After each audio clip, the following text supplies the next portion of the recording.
नमस्कार दर्शक बहिन म हो नूतन बस्नेत तपाई हेर्दै हुनुहुन्छ हेर्ने नेपाल एसडी र आजको भिडियो केही फरक छ तपाईले हेर्नै पर्नेछ है त। ठ्याक्कै भन्नुपर्दा केही समय अगाडि पत्रकार रूपलाल बुढाथोकीले एकजना बुढी आमाको भिडियो जो 66 वर्षीय अमृता परियार जो बुढी आमा उहाँको कोही पनि छैन, न छोरा न छोरी न कोही आफन्त कोही पनि छैन। सानो जंगलको बीचमा सानो झुपडीमा बस्नुहुन्छ बुढी आमा र उहाँको यथार्थलाई समेटेर पत्रकार रूपलाल बुढाथोकीले केही समय अगाडि सामाजिक सञ्जालमा भिडियो पोस्ट गर्नुभएको थियो। दर्शक बहन उक्त भिडियोलाई हेरेर यति बेला समाजसेवी मधुसूदन सेजुवालज्यूले चाहिँ उहाँ बुढी आमाको लागि आज दशैंको दिन केही विशेष उपहारहरू लिएर दिँदै हुनुहुन्छ। दर्शक बहन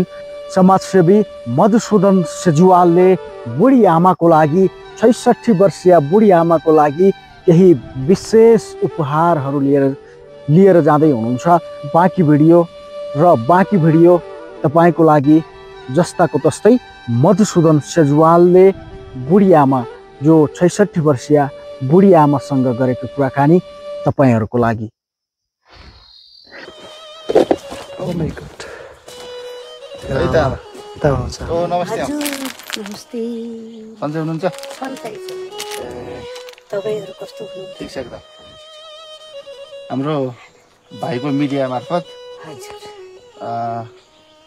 हजुरले धेरै गुनासो तपाईको जे छ सत्य जुन कुरा हामीले हेर्यौं एकदम दुःख लाग्यो। त्यही भएर आज चाहिँ जो आमालाई खोज्दै आमाको अवस्था के छ भन्दै सोध्दै बुझ्दै यहाँसम्म आइपुगेका छौँ। अब सन्चै हुनुहुन्छ? धेरै धन्यवाद, सन्चै छु। मैले आफूले सक्ने सानो आमालाई केही कोसेली उपहार लिएको छु। अनि आमाको परिवारमा को छोरा छोरी श्रीमान बिहा त भएकै हो। बिहा त मेरो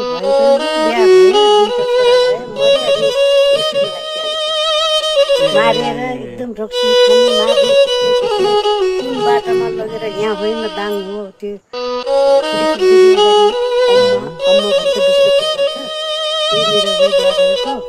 अनि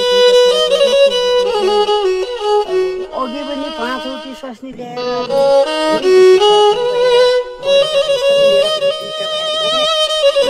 म सातैमा बिहा गरेर असार 4 गते मेरो छोरो बितायो भनेपछि असार 17 गते अर्को 7 महिनापछि पहिलो गयो।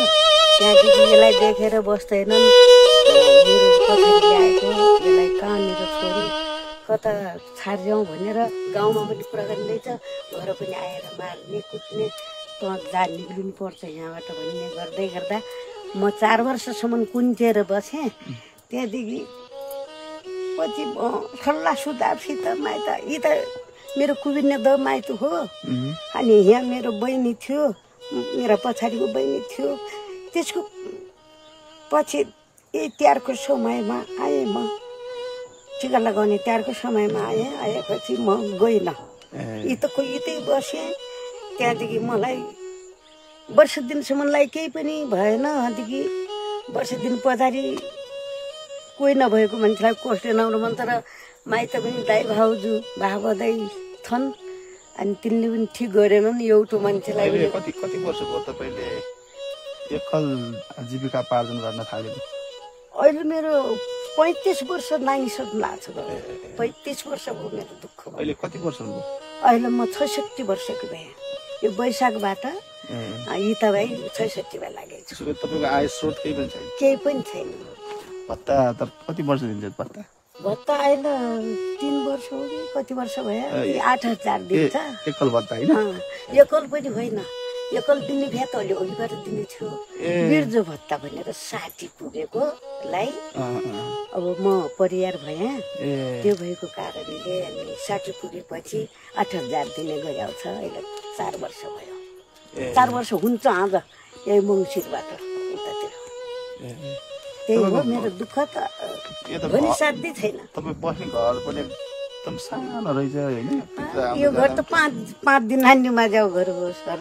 यो त 5 दिन गाउँघरको भाइ बहिनीहरूले सबै मिलेर सर्वदान गरेर हजुर 5 दिन नानी मध्ये अनि सर्वदान भनौँ कि 100 रुपियाँ ध्यारी थियो।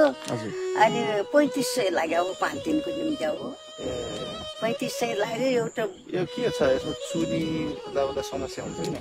हजुर चुन्छ छाउन त पोहोरो छाया हो त्यही पनि चुन्छ। अहिले त बस्न दिँदैन भित्र बाहिर यो बान्नमा पनि भन्नुहुन्छ कस्तो छ। अझ हेरिदिनुहोस् त्यहाँ यिनी डाँडा पखेरा यिनी बान्नबाट पनि सिनाले खोलेर लर लगाएको छ। यस्तै लर लगाएको छ अनि बसी नसक्नु छ। ठिक छ आमा, मैले सक्ने हजुरलाई चाहिँ सानो सहयोग लिएर आएको छु। म पनि बाहिर बस्थेँ, अस्ति भर्खरै आएको।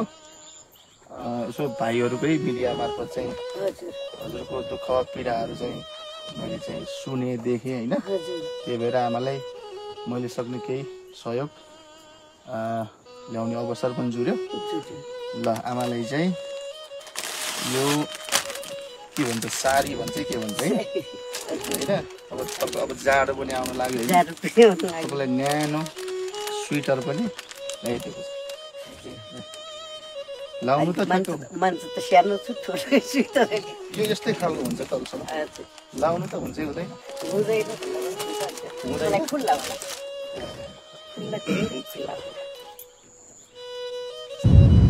मान्छे छु दुःख लिएर पुरा भएकी छु। अब यस्तो भित्रबाट अरू कपडा लाउने अब जाडोमा ठिकै छ हजुरले। अनि एउटा मेरो दुःख सुख देखेर अनि एउटा मलाई उपहार ल्याइदिनु भएकोमा तपाईँलाई पनि आशिष हुन सकोस्, मलाई पनि आशिष हुन सकोस्। हजुरले ल्याइदिएकोमा सधैँभरिको लागि तपाईँले एकदमै हजुरलाई पनि एकदमै आशिष हुन सकोस्। अनि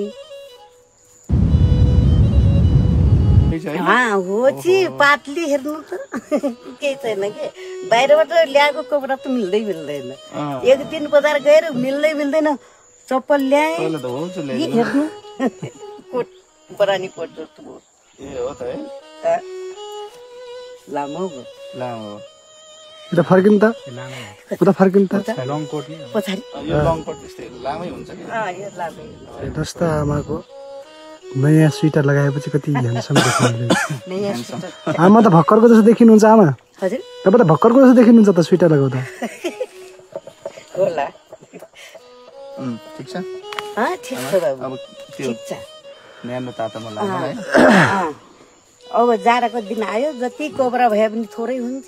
बुढाबुढीलाई कति जाडो लाग्छ।